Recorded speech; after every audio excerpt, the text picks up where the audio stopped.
এবার যুক্তরাষ্ট্রকে বৃদ্ধাঙ্গুলি দেখিয়ে ইরান তাদের পারমাণবিক সক্ষমতা আরও কঠিনভাবে জোরালো করছে, এমনটাই জানিয়েছেন আন্তর্জাতিক আণবিক শক্তি সংস্থা আইইএ। আন্তর্জাতিক শক্তি সংস্থা আইইএ এটিও জানিয়েছেন, ইরান আন্তর্জাতিক আণবিক শক্তি সংস্থাকে কোনো ধরনের সহযোগিতা না করে নিজের শক্তিকে জানান দেওয়ার জন্য তাদের পারমাণবিক শক্তিকে আরও বেশি জোরালো করছে। আন্তর্জাতিক আণবিক শক্তি সংস্থার পক্ষ থেকে এএফপিকে একটি বিবৃতি পাঠানো হয়েছে।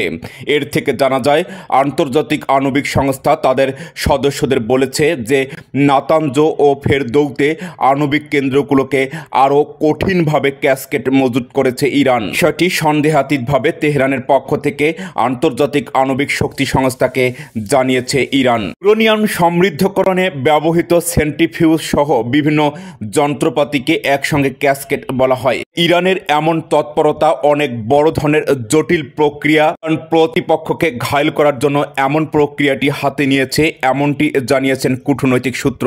মার্কিন পররাষ্ট্র দপ্তরের মুখপাত্র ম্যাথিউ মিলার বলেছেন, আন্তর্জাতিক আণবিক শক্তি সংস্থা যে প্রতিবেদন তৈরি করেছে তাতে স্পষ্ট বলা হয়েছে ইরান এমনভাবে তাদের পারমাণবিক কর্মসূচি বিস্তৃত করে যাচ্ছে যার মধ্যে কোনো নির্ভরযোগ্য শান্তিপূর্ণ উদ্দেশ্য নেই। ম্যাথিউ মিলার এটিও জোর দিয়ে বলেন, ইরানকে অবশ্যই অনতিবিলম্বে আন্তর্জাতিক আণবিক শক্তি সংস্থার সঙ্গে সহযোগিতা করতে হবে। তবে ইরানের পররাষ্ট্র দপ্তরের পক্ষ থেকে এটিও স্পষ্ট জানিয়ে দেওয়া হয়েছে। ম্যাথিউ মিলারের এমন প্রশ্নের জবাব দিয়েছেন ইরান। ইরান বলেছেন তাদের সার্বভৌমত্ব রক্ষায় যা করা দরকার সবই করবে। সীমাদের তোয়াক্কা করে ইরান তাদের নীতি পরিবর্তন করতে বাধ্য নয়। ইরানের প্রেসিডেন্ট ইব্রাহিম রাইসির নিহতের পর দেশটির পরবর্তী প্রেসিডেন্ট কে হচ্ছেন এটি নিয়ে যখন চলছে তোলপাড়, ইতিমধ্যে ইরান তাদের পারমাণবিক কর্মসূচিকে আরও জোরালো করার যে প্রক্রিয়াটি হাতে নিয়েছে সেটিকে মাথায় নিয়ে কূটনৈতিকরা এটি বলেছেন। ইব্রাহিম রাইসির পর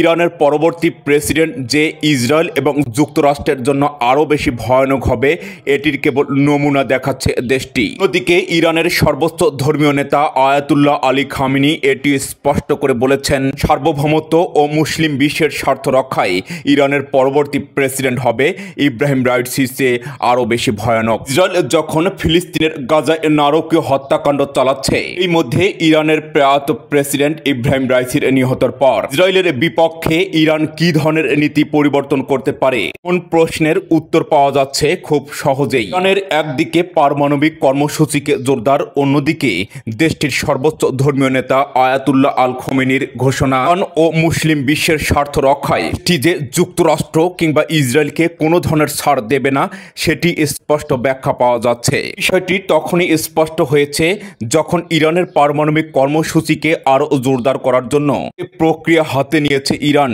বিষয়ে আন্তর্জাতিক শক্তি সংস্থাকেও তোয়াক্কা করছে না দেশটি। মোহাম্মদ আব্দুল ওয়াজেদ, ইন্ডেক্স আন্তর্জাতিক।